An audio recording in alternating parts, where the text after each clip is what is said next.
Europeans became aware of Australia around 1606, but it wasn't until 1770 that James Cook declared the land terra nullius and claimed British ownership, never mind the indigenous inhabitants that had occupied the continent for over 40,000 years. In 1788, Arthur Phillip arrived with the first fleet to invade and colonise the land. 123 years later, in 1901, the 6 individual colonies came together as a self-governing nation under the British monarchy to form the Commonwealth of Australia, governed by the Australian federal government. So who decides what we learn at school in this country? The government.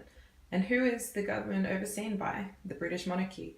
And what other factors influence what is taught? Religion. And what religion is promoted as the one true religion by the British? Christianity. Let's take a look at the 29 Prime Ministers of Australia. Can you detect a pattern?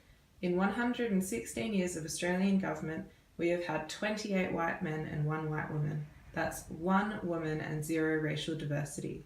Yet many people claim that we have reached equality for women ages ago and that racism does not exist in Australia.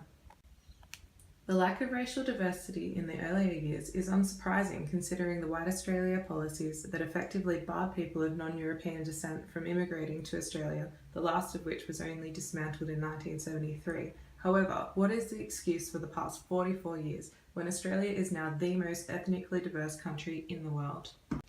Here is a breakdown of the Australian population according to the 2016 census versus the current Australian Parliament. Let's make this more relevant to education. Here is the Australian population, and here are the Australian education ministers, the policymakers for our education system.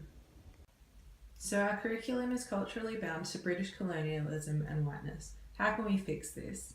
For learning to be truly student-centred, the information taught should cater to and be relevant to everyone in the classroom. Australians have many different ethnic backgrounds, but these perspectives aren't represented in the syllabus. Part of the problem is that white bias is so ingrained that it has become invisible to policymakers.